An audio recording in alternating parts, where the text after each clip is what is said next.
The story opens with the narrator, Mira, walking through her parents' brand new house for the first time with her family and the realtor. Her younger brother and sister are excitedly picking out their rooms, while her mom proudly shows off the guest room and home office. When Mira finally asks, "So, which one is mine?" her dad casually says, in front of everyone, "You don't deserve a room here. You'll just be on the pull-out in the living room until you move out." Humiliated, Mira sees the realtor freeze, brows knitting, as if he knows something her parents don't want mentioned. Mira stares at the folded couch where she's apparently supposed to sleep, noticing how her parents proudly talk about the future nursery and man cave, but still insist there's no space for her. Her sister looks guilty, her brother smirks, and her mom says, "Maybe if you weren't such a burden, we'd reconsider." In a shaky voice, Mira reminds them she helped with the house paperwork and gave them money from her late grandmother. Her father snaps at her to stop making things about herself, while behind them, the realtor quietly checks something on his tablet, eyes widening. We flash back briefly to when Myra's grandmother passed away and left her a small inheritance, specifically for her education. Her parents cried, asked if they could borrow it for the down payment, and promised they'd pay her back and keep her secure. Desperate to be helpful and included, Mira agreed, believing it would finally make her feel valued in the family. As the flashback ends, we return to the house tour where the realtor asks, almost too calmly, "And Mira, did your parents explain your role in this purchase?" Mira remembers being rushed one afternoon to sign some bank forms, while her parents said, "It's just for the mortgage approval. We need your student income on paper." She signed quickly because she trusted them and was on her way to a part-time job. Back in the present, she realizes those were the same forms the realtor is referencing. When she asks, "What role?" her dad cuts in loudly, trying to change the subject. The realtor, however, says, actually she should know, and invites her to sit down with him after the tour. Before she can talk to the realtor, Myra's mom drags her into the kitchen, accusing her of embarrassing the family by asking too many questions. They remind her she's lucky to even be allowed to stay in the house at all, and that most kids move out at your age anyway. They say she should be grateful they used her inheritance for something useful. As Mira stands there, fighting tears, she hears the realtor on the phone in the next room saying, "I need clarification on the co-owner's rights before we finalize anything." That evening, in the old rental house, her parents gush over how the new home is for the future of the family, especially her younger brother, who they expect to become the real success of the family. They point out how he deserves the bigger room, private bathroom, and all the extras because he never causes trouble. Mira, who works part-time and pays some of her own bills, is mocked for her tiny paycheck. As she lies awake on her mattress on the floor of her small room, she replays the realtor's words, "Co-owner's rights." The next day, Mira receives an unexpected text from the realtor, Mr. Karim, asking if she'd like to review the purchase documents for her peace of mind. Nervous but curious, she meets him at the real estate office without telling her parents. He shows her the contract and points to the line with her name clearly listed as a co-borrower and co-owner of the property. Shocked, Mira whispers, "So, I actually own part of that house?"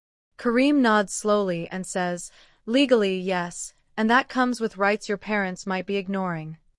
Karim explains that because her inheritance was used as part of the down payment and she signed as a co-owner, she has legal leverage. She isn't just a guest in the new house, she's one of the owners on record.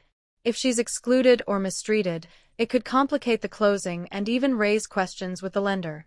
Myra's head spins between anger and validation as she realizes her parents used her name and money, but still decided she doesn't deserve a room. Karim ends by saying, "You don't have to confront them yet, but you should know the power you have." Back home, Mira decides to hint at what she learned. During dinner, she casually says, "The realtor showed me the contract. It was interesting seeing my name listed on the deed."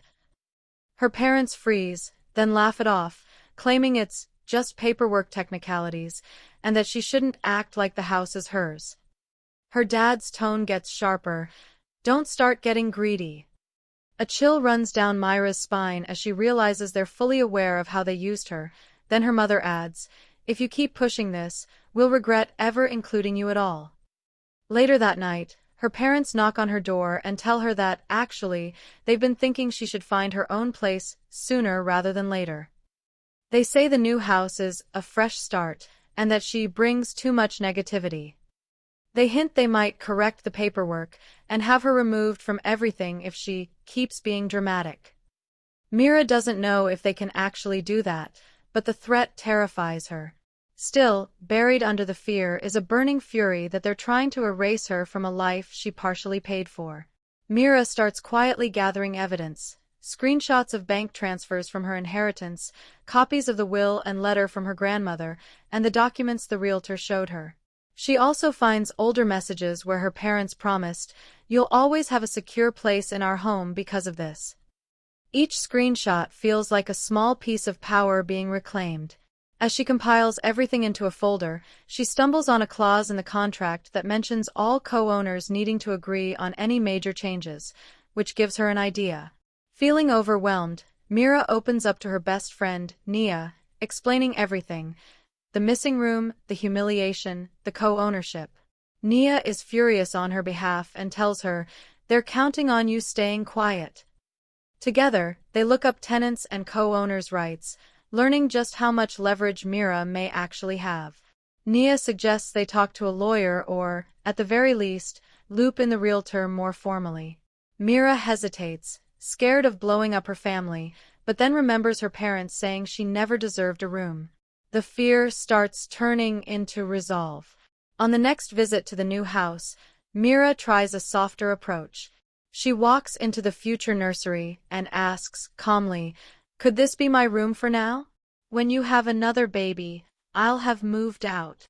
Her parents immediately shut it down, saying they don't want to rearrange everything for her temporarily, and that she should stop making demands.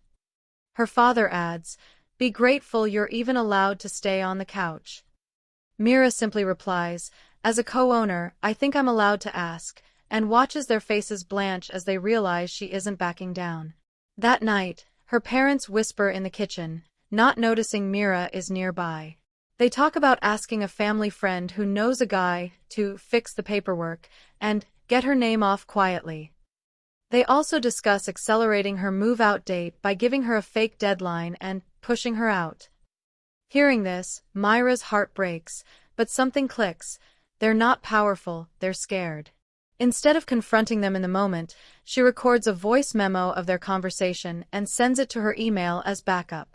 Mira reaches out to Kareem and explains everything: the couch, the threats, the plan to fix the paperwork behind her back. Kareem is visibly disturbed and says, "They can't just erase you." He tells her that the closing appointment is coming soon and that all parties will need to sign some final documents. If she refuses to sign until her rights are respected, it could halt the entire process. He asks her, "Are you prepared to use that leverage?" And trembling, Mira realizes this might be her one chance to stand up for herself. Before the closing, her parents suddenly change tone and start acting overly nice, offering to buy her takeout, asking about her day, even mentioning they might rethink the couch situation once everything settles. It feels hollow and strategic. During a car ride, her mom casually says, "You're still going to sign whatever the realtor hands you, right? This whole process has been so stressful." When Mira asks what exactly she'd be signing, her dad snaps, "You don't need to read everything. Just trust us." Her suspicion goes into overdrive. At the real estate office, a stack of documents is placed in front of them. Mira notices one page seems suspiciously focused on transfer and adjustment of ownership shares. Her parents hover, telling her, "Just sign, we're running late." Kareem gently intervenes, saying, "Mira has the right to read every page. Take your time." Her dad glares at the realtor but forces a smile. As Mira reads, she realizes one of the forms would effectively reduce her ownership stake to almost nothing, without any compensation. Hands shaking, Mira pushes the pen away and says, "I'm not signing this." Her parents panic, insisting she's misunderstanding and accusing her of sabotaging the family. Kareem calmly explains, in front of them and the office staff, that Mira is well within her rights to refuse, and without her signature, the ownership adjustments cannot go through as written. Her father hisses, "You're going to regret this," but Mira, with her heart pounding, replies, "I've already regretted trusting you once." The room falls silent as everyone realizes the balance of power just shifted.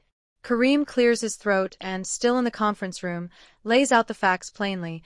Mira paid a significant portion of the down payment from her inheritance, is on the deed, and is legally entitled to a say in how the house is used.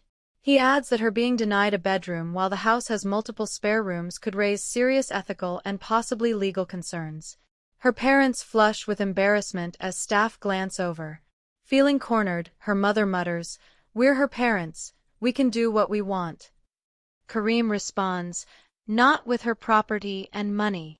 After leaving the office, her parents explode at her in the parking lot, accusing her of making them look bad and threatening to cut her off emotionally and financially if she doesn't cooperate. Mira, still trembling, tells them she's willing to walk away from their relationship if they keep treating her like a burden instead of a daughter and co-owner. She makes it clear, either she gets a proper room and written acknowledgement of her share, or she'll ask a lawyer about forcing a sale of the house. Her parents stare at her, shocked that the quiet child is now holding the biggest card. Days go by with cold silence. Her parents barely speak to her, leaving shorter and colder messages, hoping she'll cave. Instead, Mira meets with a legal aid attorney who confirms she has a strong case, and that her recorded proof of them plotting to remove her makes them look even worse.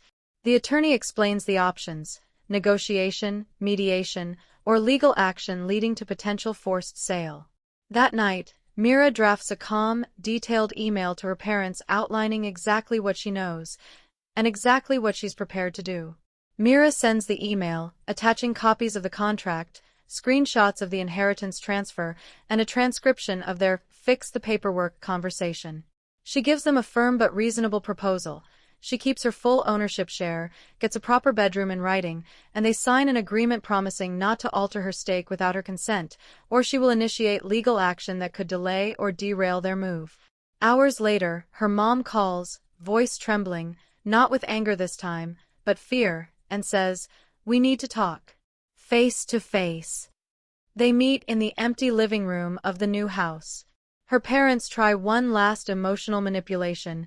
"You're tearing this family apart for a room." Mira calmly corrects them, "I'm asking for respect for my rights, my money, and my place in this family." She refuses to be drawn into shouting or guilt. After a long, tense silence, her father finally asks what it would take for her not to involve lawyers. She repeats her conditions clearly: a permanent room designated as hers, acknowledgement of her share, and no more threats of erasing her. Days later, she returns to the house. The former future nursery now has a simple plaque on the door, "Myra's room." Inside, there's a bed, a closet, and space that is unmistakably for her. More importantly, they sign documents, prepared with the help of the attorney, that confirm her co-ownership, her right to use the room, and their obligation to involve her in any major decisions about the house. Her parents are stiff and awkward, clearly unhappy they had to bend, but they sign anyway. The realtor witnesses the signatures, offering Mira a small, proud nod.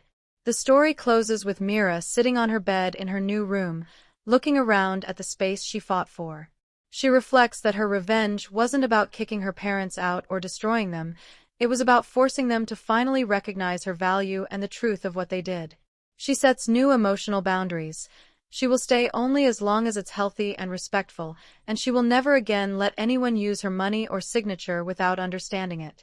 The final line leaves viewers satisfied. "They said I didn't deserve a room in a house I helped buy.